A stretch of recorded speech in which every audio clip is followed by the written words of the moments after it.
Good afternoon, baseball fans, and welcome to another edition of Sports Talk with Rags here in Season 4, Episode 57. And today, here we are honored here to have former Major League Baseball relief pitcher Billy Wagner and current head baseball coach at Miller School. Billy, how you doing today? I'm good. Trying to weather this rain. It's uh it's pretty rough. Right. Yes. Then let's start at the beginning here. You talk about the rain and with coaching high school baseball. You guys are in the midst of your fall program, right? We are, and when you're trying to get eyes on young guys and get them kind of acclimated to the process, having games during the week. Those games are important, and when they don't get that opportunity to be seen, now you're just kind of left, teetering a little bit because you're trying to see how do I find out what they're capable of or where we're going to go with this. So I think it's been worse. I shouldn't complain. I mean, the world's got a lot of problems than baseball. Right. Yeah, and the other thing before I started, we talked about living in the Tidewater area since '87, and just seeing the caliber of high school baseball play, not even in the area, but in our state, and it's been a lot more the last few years where top public school programs face top private school programs. It's definitely great competition here across the state of Virginia. Yeah, I mean, you can see that. I think there's the talent is more elevated.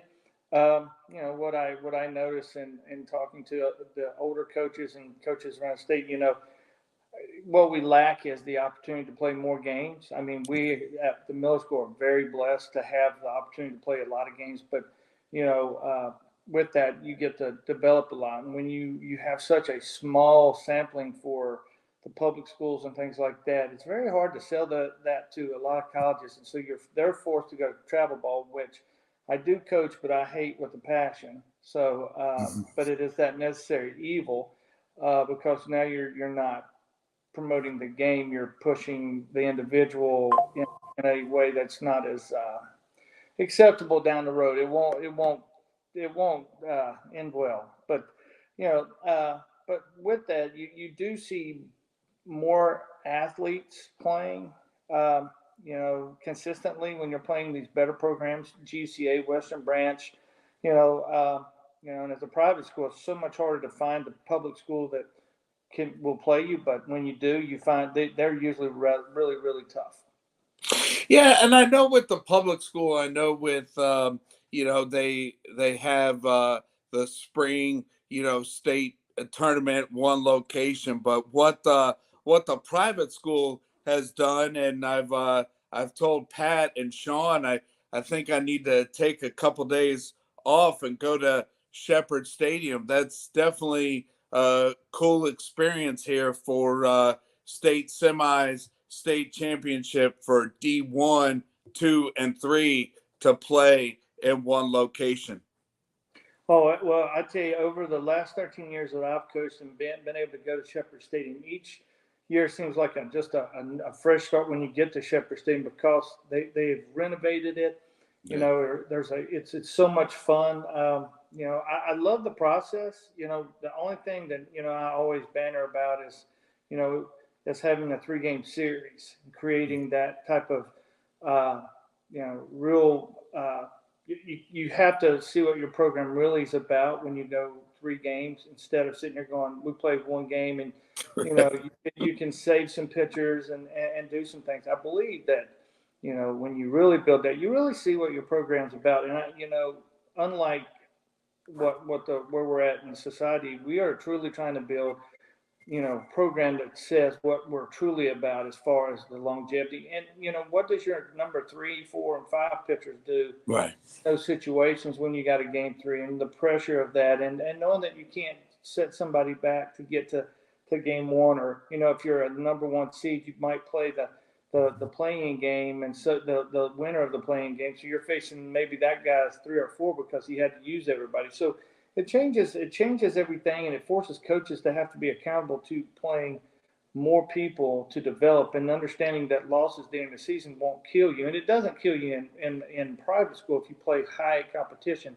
Public school, it kills you because you got to get wins. Wins creates points, and points create the opportunity to go to the playoffs, which you can play down to your competition to get to the playoffs in that scenario. But it's really not promoting the opportunity to develop these kids, and administrators and stuff for public schools really get they don't like that somebody like me would say that, but it really puts them in a situation where if you're really looking for the quality of the kid, you need the development. You can't have 25 kids on a high school team and then play 18 games and expect to have development or really get that. Practice can only do so much. Right. Yes. And so let's. I know that we started talking about here with your coaching, but let's go back to your playing days. I know with in preparing for this episode, I see that when you went to Ferrum, you were both playing football and baseball. I went to fair and played football first. Okay. That was my love. The problem was I was just not very big, and it was a different whole scheme back in the '90s with Coach Norton being there. I mean, you had the likes of some professional football players, and these were men that I was playing against. That we'd really just in 4 or 5 years come from that JUCO, and so you still had that filter down, and you had guys coming down from Tech and UVA and these bigger schools, and so I rolled in there. It was a different world. I loved football. I loved playing, but Dave Davis was a huge influence on me and letting me know that I should probably play baseball more than I should play football. Yes, and I see that summer of '92 got a chance to play up there in the Cape Cod League. Yeah, that came kind of out of the blue for us. I was actually, you play in Division III. You don't see that opportunity very much because of the how people view Division III. But and thank God that's changed now. But I know that when I went up there, I was one guy that had, and I mean I was playing with the likes of Todd Walker from LSU. Most of these guys had never. I mean, they didn't know what Division III even brought about, and so when they saw me, it was like what is this? So there was a lot. It's crazy to think about it, but looking back, I remember thinking about being a Division III player. There was a lot to uphold because not only was I supposed to do well, but if other Division III players were going to get this opportunity, I needed to do well and show that we could do this. And that was always the fight coming from that level. But once I got up there, what people don't realize is baseball's baseball. Right. If you can play, you can play, and the levels, the height, the size doesn't matter. It's really condensed to a whole different world. But what a great experience! The exposure. I mean, played with so many guys that I went on to play against in professional ball, and great friends. But it was an opportunity to go out and to really test yourself. I'd never been out, played against wood bats, along with that, and just to be in an environment with players that were from top to bottom. You knew that they were very good, and that you had to keep your, you had to really play well. You couldn't just go up there and wing it. You had to be really well. You had to know what you were trying to do, and it took a while. And the coaching staff I had up there was phenomenal. So, but I mean, and what was unique about that experience was that when I got up there, didn't know a soul, but got up there, got a job, and worked at a mansion from 7 to 3, and went to the field, but. Ended up finding that I ended up getting more college. I had, I bet you more people offering me scholarships. LSU, Florida, Pepperdine, New Orleans. I mean, I had more people offering once I got up there, and I feel then that was shoot 30 plus years ago. Now it's even worse. So I was experiencing some of those things before that even was probably allowed. Right. Yes, and then there in the summer of '93, well, the early part of the summer. I mean, I'm glad that MLB network promotes the draft along with the All-Star game and a little bit more publicity nowadays. But what was it? What was it like there in the start of the summer of '93, getting your name called by the Houston Astros? Well, because there's not as much pomp and circumstance back then. We didn't have cable, cell phones, or any of that stuff. So, you sit by the phone. You really, truly sit beside the phone. And I lived out in Tannersville, Virginia, where it was literally. I mean, everybody's address was called Star Route. The postmaster knew exactly. You didn't even need house numbers. That's how little it was. And so, we when that day came, it was very nerve-wracking, but you didn't know what to expect, and so when that call came from the Astros that I'd been selected, you didn't realize it, that you still had to negotiate, you still had to get that time. I mean, I was thinking, oh, it's time to go, let's go play ball. I didn't even think about it. Didn't have to go through all that. So, nobody knew what we were getting into at that point, but we were all new with the whole agents, how to do this. I'm from the middle of nowhere. So it wasn't like you had a parent who played or any relatives that even played. So it was really, everybody was excited. Everybody was involved. We had a small ranch house that my uncle had, and we had all of our friends, cousins, and family over. And it was just a surreal moment. But then we all, after getting selected, we all went to a place to eat, but that was an hour away. We had to go an hour away to get something to eat. So, by the time all that was over, it was pretty late by the time we even got to eat and then got back. So, but I just remember it being, just not, it was so cool, but it was we just had no idea what to expect. Right. Yeah, and then going through the minor leagues, and there was no MILB TV, there with technology there when we were out of high school, but the bus trips there through minor leagues and getting the call there in '95 to go on up to the show. Yeah, it was a very short, journey to get to the big leagues, but it was one of those things where really enjoying, just happy to be playing ball every day. You're getting a paycheck every day. You're not sure of what that even means to get the call to the big leagues, and then once you get it, and you get there, seeing all these guys that you'd seen on TV, and really trying not to get, you know. Caught up in all the fame and all that what you're seeing, and still have to compete. That was fun. But it was I was very starstruck watching these guys because you'd seen all this, and to think that this was possible for someone from Southwest Virginia to have that opportunity was kind of so far fetched that when it happened, it was just so surreal to walk out there in Shea Stadium and face Rico Brogna in my debut. I sit there and. I described this to, for a while I could describe this, and, my kids and everything were like, yeah, whatever. But then when my son got his day and stuff, I remember talking to him. He goes, I don't think I felt anything that day. I couldn't remember anything. It was just, everything was just so fast and just floating and stuff. And I said, it was fun to be able to share that experience. Yes.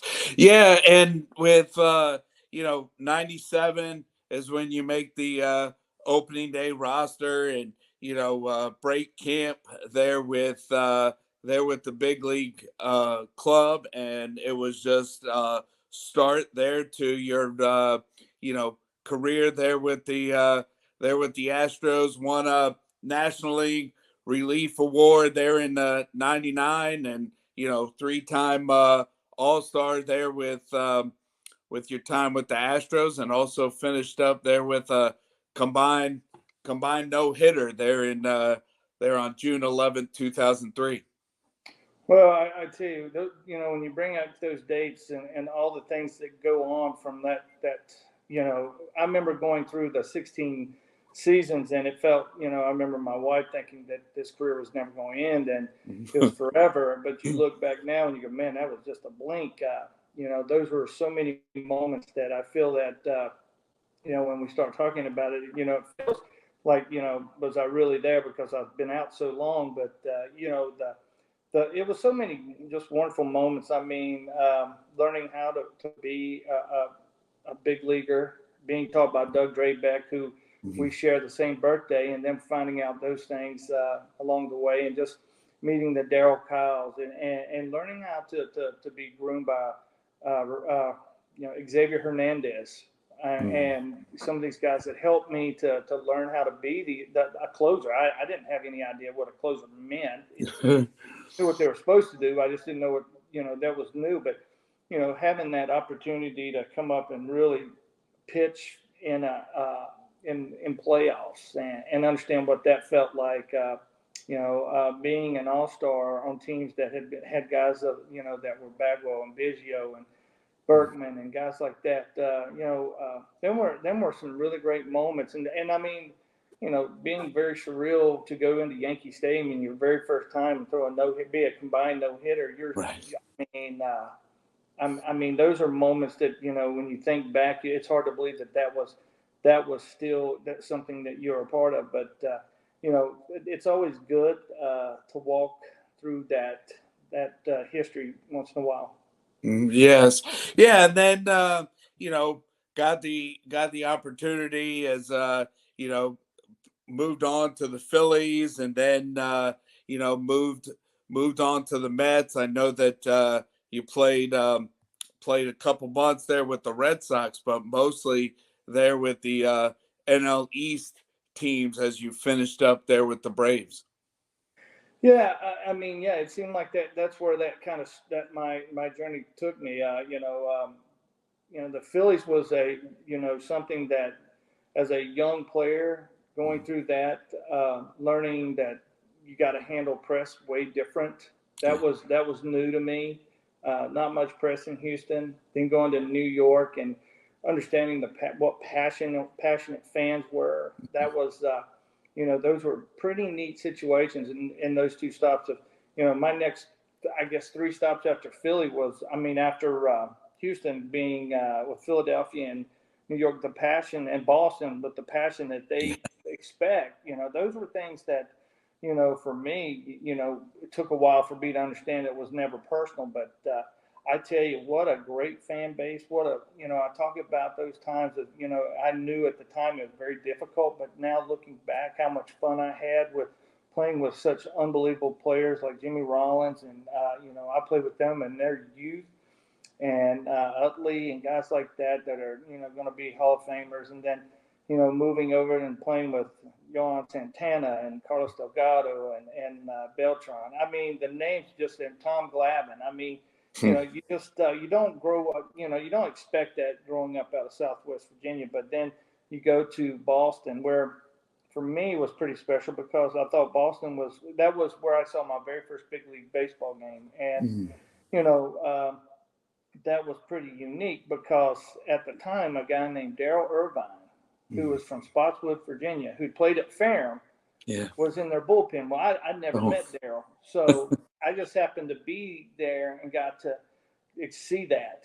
And and then I met him many, many years later. But it was one of those things that such a small world, getting to see it. And so then when I got to play with Boston, it was just such a surreal being around the Green Monster and seeing just the guys that could walk through a clubhouse in some of those places, like were just phenomenal. But then moving on and getting to go in there with the Braves, that was my childhood team, and play for Bobby Cox and be around Chipper and guys like that. It was such a surreal and great moment, and I'm glad I finished at that point. But it was I look back and I still shake my head that I was a part of some really great teams. Yes, and here with the teams that you got to play for, and you talk about the rain. I mean, it's even affected Major League Baseball. I mean, the Mets and the Braves here are, getting ready to play makeup games from Wednesday and Thursday that definitely have a lot, a lot riding on who's going to be two of the wild card teams there in the NL. Oh, I know. And I mean, you go out there and, for each team they go out and win, they still got to turn around and play. They still got to turn around and play that Tuesday. Yeah. And it's, it's an honor to be in the playoffs, but it's a tough battle. That day, the anxiety and the amount of focus and pressure that comes within those playoffs, and especially in New York and in Philadelphia and some of those places right there that have high media. Let me tell you something, that gets jacked up quite a bit. And if you don't have a veteran team, if you're young, it's difficult. I mean, playoffs from start to finish is high pressure.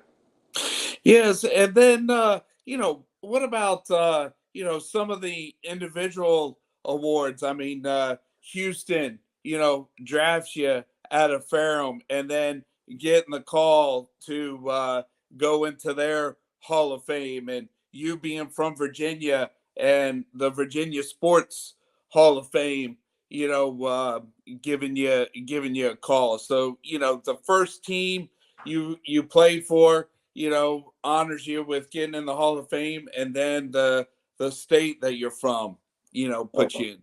Yeah, I mean that's always an honor. I mean, there's always a lot of gratitude for somebody thinking that highly of you. And I think being in your state Hall of Fame is really important from the standpoint because they have such a variety to look at. And I mean, there's so many great athletes that have come from the state of Virginia.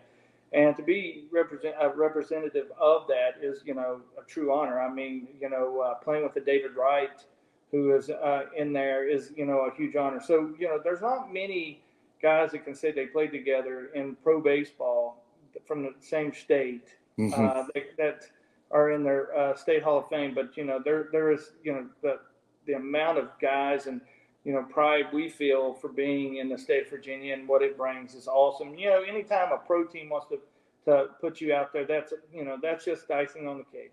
Yes, yeah, and Billy, I appreciate your time, and with being from Tidewater, one of the former guests that came on was Jeff Ware, and I know that he's one of the assistant coaches there for the Blue Jays pitchers. But what about? I know we were going to have you on earlier, but in the calendar year, but with your son, getting the call, and the success that he's had there through the Blue Jays. I mean, for his opportunity here at the what there in the summertime where he got the call.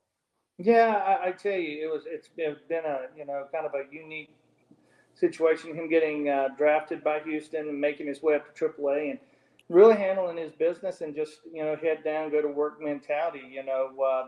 The trade came out of nowhere for us. I mean, almost felt like it might have been a throw-in guy for that, but I'm glad that happened because I think it benefited Will tremendously because I think unless you've seen Will play and you're around Will Wagner, you just don't see the value because he's not a flash. He's not.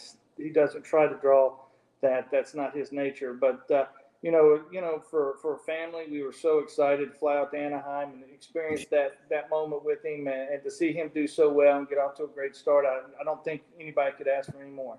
Yeah. Well, hey, Billy, I know that you had a great career, and now with now that you're done playing, but how you've been giving back here with coaching at the high school level, and then although on the showcase route, I'm sure given your personal experience and guidance here to the future players.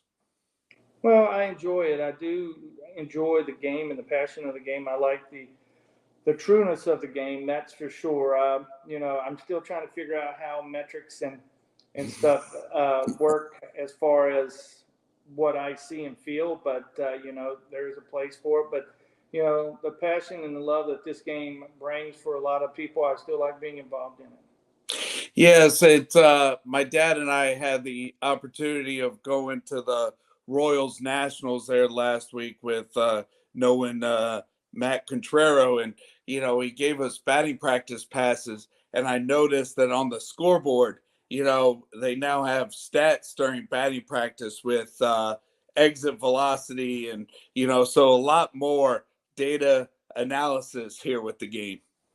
Yeah, I mean, I'm an old school player. I mean, I didn't need to know when I made a bad pitch because if I did, I was leaving the ballpark or, you know, the difference in the game for me today is there's not as much feel as there is just going out and reading metrics. So, it's harder for an older player to describe these things to the younger players because if you can't show them with a number, they can't understand it. And so the verbal communication becomes a very different way you have to speak to these kids today. But it is what it is, and you have to constantly work through the metrics with them and put it in your own language, I guess, to kind of find out what communication works for them to be their best player. But it is what it is. I think that's just growth in the game, but there's a lot of positives that have gone on in the game that I truly enjoy with the pitch clock and the bigger bags, and the games go quicker and there's not as much um, downtime. So I do like that, but and the fans like seeing if somebody hit a ball 113 Right. miles an hour, and that's great. I mean, I feel bad for some of the players that we played back with our day. To think how hard Piazza and these guys were hitting balls, and the way they measure velocities today. I could only imagine what Nolan Ryan and some of those guys would have thrown. I mean, if they're the way they do it, he'd have thrown 110. Right. Yeah. Well, hey, Billy, appreciate your time for coming on and sharing your story, and have a great season here with Miller School come this spring, and we'll see you around at the ball field. Absolutely. I appreciate you having me. Thanks a lot. Sure, sure, no problem. So that's Billy Wagner here on today's podcast.